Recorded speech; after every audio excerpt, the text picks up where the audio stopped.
Hey, Trojan fans, celebrate every Trojan win and enjoy the sweet taste of victory with a free donut at Ralph's the day after the win. Download your digital coupon from the Ralph's app to score your free donut at any Los Angeles area Ralph's store. And when you've got good beer and good vibes, it's all bueno. Stone Buena Vesa Salt and Lime Lager is Baja-inspired, imported from San Diego, located near you at fine.stonebrewing.com. Back on Trojans Live, Jordan Moore, Sean Cody Kessler. Hey, Sean, do you know how you replace a two-time All-American guest? With a three-time. With a three-time All-American guest. We got T. Mays in the house, assistant defensive backs coach on this team. Everyone knows T. Mays. He doesn't need an intro from me.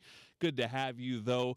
We were sort of talking about it a little bit before the game on Saturday. You're one of the guys, you're on the staff, the last couple years. Where do you think this defense has taken the biggest jump? Because it's not necessarily in all the stats, but it's clearly improved across the board. So where do you think you've seen the biggest improvement this year? No, the defense has definitely gotten significantly better, and it's been awesome to be here the last couple of years, and it's been awesome to see kind of the development of the guys over the years, and then guys work hard, keep trusting in the process, and then finally starting to really show some improvement this season. I think the biggest jump that guys have taken individually and then collectively is just understanding of the defense. And, of course, that's the hardest thing to do when you are in your first year of a new defensive coordinator now. But guys really just trusting in the process, I think, is a testament to Danton, to Coach Lynn, on the way he teaches and how he's able to convey information. I mean, he is a phenomenal teacher. And so it makes it easy for the guys. Now it makes it easy for them on the field because they know what they're doing. They can play fast, and guys really just trust the process and trust what he's asking them to do. Let's talk about your role, Taylor. You've been here for a couple years, a graduate assistant, and now you're an assistant defensive backs coach with Coach Belk. Talk about your role kind of on this defense and your like day to day with the guys. How involved? We talked about Mike and how he tries to deliver a message to guys. Obviously, you're more of an X's O's matter than Mike, but tell us what you try to get to these young guys. Yeah, so it's been awesome, especially with Coach Belk and Coach Lynn coming in, because I've just grown so much as a coach. Before, the positions of corner and safety met separately. Yep. Now they meet together, right? And, of course, naturally, you would think I would want to just be in the safety room, but I ended up kind of gravitating more to the corners and working with the corners. And so really being able to kind of help coach all five guys on the field. I mean, if you think about it, when we're in nickel, we have 5 players on the field at once. Mm-hmm. And technically, Coach Belk is the only full-time coach out of 11 coaches. So you got to be able to assist him and help him where he can't be. And with Coach Lynn being defensive coordinator and walking around, 5 guys on the field, Coach Belk can't coach them all at once. So you got to be able to coach the corners, the nickels, the safeties. And that's kind of been my role, kind of supporting them and where they're not showing up in those places. You talked about the corners a little bit, and a guy that I've said all year, in my opinion, is playing very well, making himself some money, I think, too, at the next level is Jaylen Smith. Yeah. Greedy Vance, who we're talking to in a little bit, is in that category as well. But sticking with Jaylen, what have you seen from him this year, and what's allowed him to take that next step?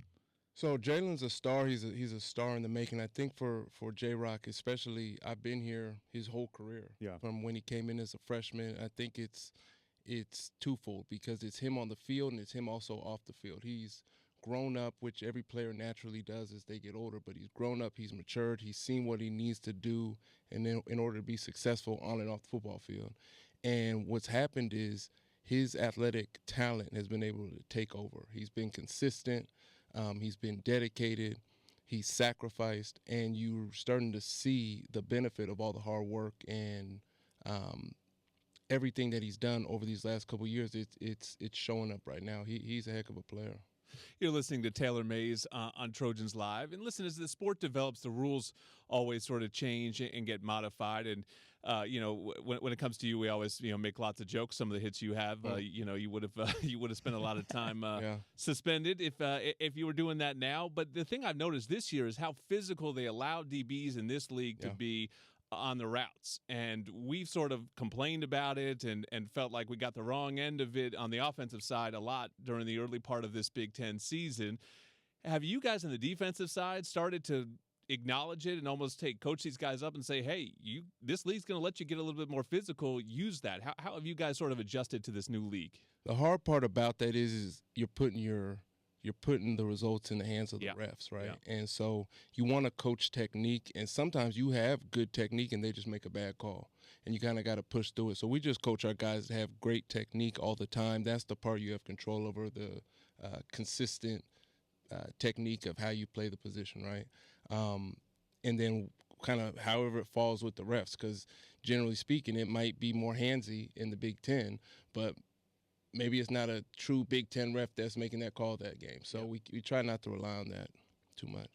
Taylor, we're going to take a little trick bet, man. We got, the golden age maybe of Trojan defense when you were here with Brian Cushing and Clay Matthews and Ray 2008. Maualuga, Cedric Ellis, man. I mean, I go back and forth with Cush all the time about my era versus his era and who had the better defenses. But just give us a few glimpses into what it was like to be on that defense with those studs out there when it was time when they were punting the ball and you guys were running out there. What was it like to run out with that group? It's something you try to convey to the players, even our current players, is the guys in 2008 were together. Mm-hmm. They were together. Guys worked hard together in the offseason, and guys built confidence in the preparation that we had done in offseason, in training camp, and throughout the season. And we knew that we were going to go out there and shut an offense down. Yep. And it was kind of like you didn't even want to give them a yard. Like, to give them a yard was seen as we lost that rep. Yep. And so going out there and just smashing their face into the ground every single play was just the mentality of the defense. And when you're doing it with guys, when you're doing it with a Brian Cushing or a Ray Maualuga, you cannot let that guy down. Yeah. You can't let Cush down. You can't let Ray down. You can't let Kevin Ellison down, because those guys work so hard and you know how much it means to them as well. So that was just kind of the mentality. Just, like I say, USC defense dominates. And one more thing, it is a defensive school, so you got to stand up. Hey, now. Sean, you even have told me stories. You come back as a pro and watch these guys lift, and you felt like you needed to raise your game to lift with the college kids. It was a different group in the weight room there. I mean, when you see Taylor and Cush and Clay walking around with their shirts off, lifting weights, it was like, man, these guys, they're taking the next step. And you look at me and Mike Patterson, and we'd have bad bodies, and it was like, oh, this is the next step of defense. Okay, we get it. Did you get to come back and watch me lift at all, Sean? No, I missed that. Okay. Yeah, I missed those. Last one from me, Mike talked about it a little bit or touched on it earlier, but in today's era of college football, some of these rivalry games lose a little bit of a meaning, to them with so many new faces. What's your message this week for UCLA week for some of these young players or new faces on this football team? So I think you're 100% right. It's the hardest part about current state of college football.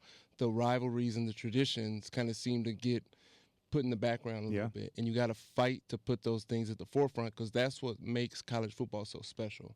The idea that we wear our home jerseys, they wear their home jerseys, it's just a special thing about this rivalry specifically.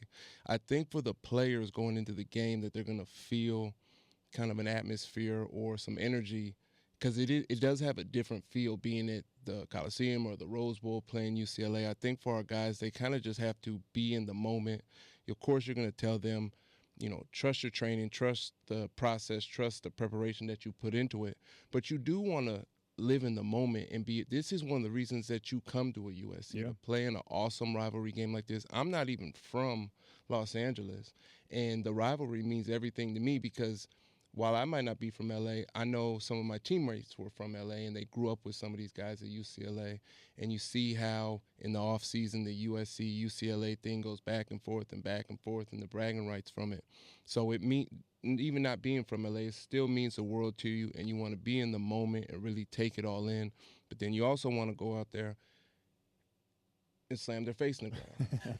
USC defense. I was waiting for it there. Yeah, no, I hear you. This year's edition of the Crosstown Showdown will be played under the lights on Saturday night at the Rose Bowl. USC versus UCLA, a 7:30 kick on NBC.